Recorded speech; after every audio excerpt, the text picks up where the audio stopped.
नमस्कार, मैं डॉक्टर गायत्री प्रसाद, सहायक आचार्य, राजकीय महाविद्यालय सिरोही।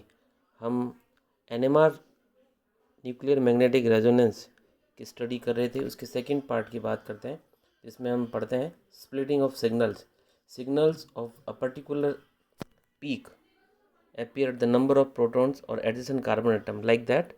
जैसे में बात करें हम CH3 CH2 CH3 की, प्रोपेन में CH3 जो टर्मिनल कार्बन पर है, जिसके 6 प्रोटॉन मिलकर एक ही पिक देते हैं, ये कितने सिग्नल देंगे, उनकी स्प्लिटिंग उस पर डिपेंड करती है कि उनके पास वाले कार्बन पर कितने प्रोटॉन है। जैसे 6 कार्बन के पास में 2 प्रोटॉन है, तो वो 2 प्रोटॉन के कारण एक रूल फॉलो होता है n+1 का। n यानी number of carbon at adjacent, number of proton at adjacent carbon. तो 6 कार्बन है, तो उनके लिए एडजेसेंट कार्बन पड़ा, 6 प्रोटॉन है तो एडजेसेंट कार्बन हुआ CH2 वाला, उस पर 2 प्रोटॉन है तो n+1 यानी 3। तो जो 6 प्रोटॉन है वह ट्रिपलेट देंगे। इसी तरीके से 2 प्रोटॉन है CH2 वाले, उनके टर्मिनल में 6 प्रोटॉन है दोनों तरफ CH3 तो वो 2 प्रोटॉन उन 6 प्रोटॉन के कारण सेप्टेट देंगे, 7 पीक आ जाएगी। ये रूल्स करता है n+1 का रूल। अब कुछ एग्जांपल लेते हैं, जैसे नंबर ऑफ सिग्नल्स कितने होंगे। जैसे हेट्रो इनैनिसोटॉपिक और होमोटॉपिक, 2 टाइप के प्रोटॉन होते हैं। होमोटॉपिक और इनैनिसोटॉपिक को पहले समझते हैं हम।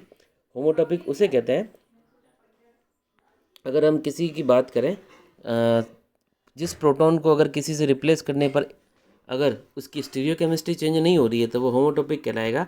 अगर हम किसी प्रोटॉन को रिप्लेस करते हैं किसी अनदर ग्रुप से या अनदर एटम से, अगर उसकी स्टीरियोकेमिस्ट्री चेंज होती है, जैसे वो इनैनिसोटॉपिक बन जाता है, तो इनैनिसोमर्स बन जाता है, तो उसे हम उस प्रोटॉन को इनैनिसोटॉपिक प्रोटॉन कहेंगे।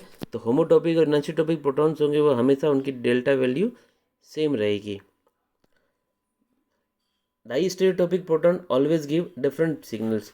डाईस्टेरियोटॉपिक प्रोटॉन्स की बात करें, डाईस्टेरियोटॉपिक प्रोटॉन्स का मतलब है ऐसा कार्बन जिस पे जुड़े हुए प्रोटॉन को अगर रिप्लेस करें तो उसके कारण स्टीरियो सेंटर जनरेट होता है, और ऑलरेडी उसके पास वाले कार्बन में भी कायरल कार्बन होता है। तो डाईस्टेरियोटॉपिक प्रोटॉन्स अगर जनरेट कर रहे हैं इस तरीके के कार्बन एटम को, तो वह डाईस्टेरियोटॉपिक प्रोटॉन कहलाएंगे, और उन दोनों का सिग्नल NMR में अलग अलग आएगा। इसी तरीके से बात करते हैं हम एक इनैनिसोटॉपिक इस पर्टिकुलर इस कंपाउंड की। तब यहाँ पता चल रहा है कि इसमें होमोटॉपिक प्रोटॉन है ऊपर और नीचे, और दोनों CH3 अलग हैं, कुल मिलाकर इसके अंदर 3 सिग्नल्स मिलेंगे।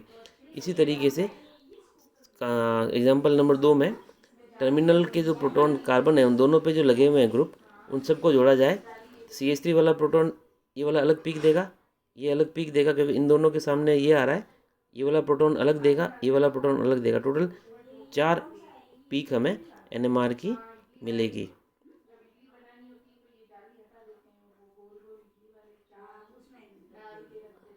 बात करते हैं इसके एग्जांपल, देखें इस तरीके के में ये CH3 और ये CH3 दोनों का एनवायरनमेंट सेम है, तो ये हमें एक पीक देंगे।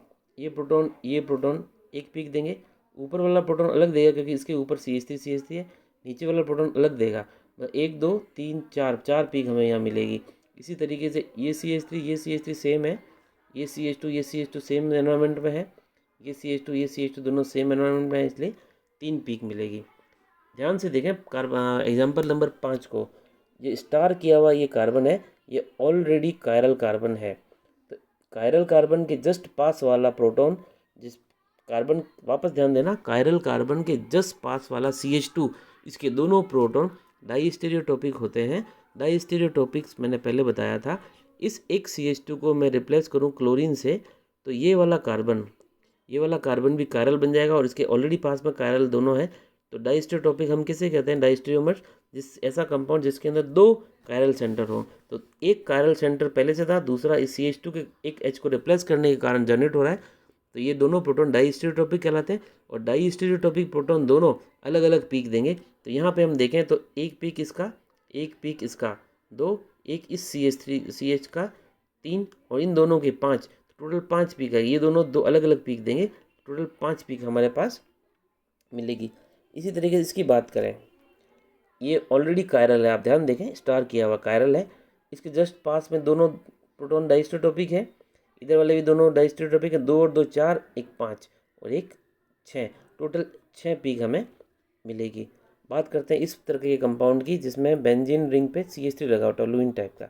तो एक्सीडेंटली ये सारे प्रोटॉन्स, अगर हम NMR में जो NMR की फ्रिक्वेंसी दे रहे हैं वो 60 मेगाहर्ट्ज़ की है, तब ये पांचों प्रोटॉन मिलकर एक पीक देते हैं और ये CH3 वाला एक पीक देगा, टोटल 2 पीक हमारे पास आएगी।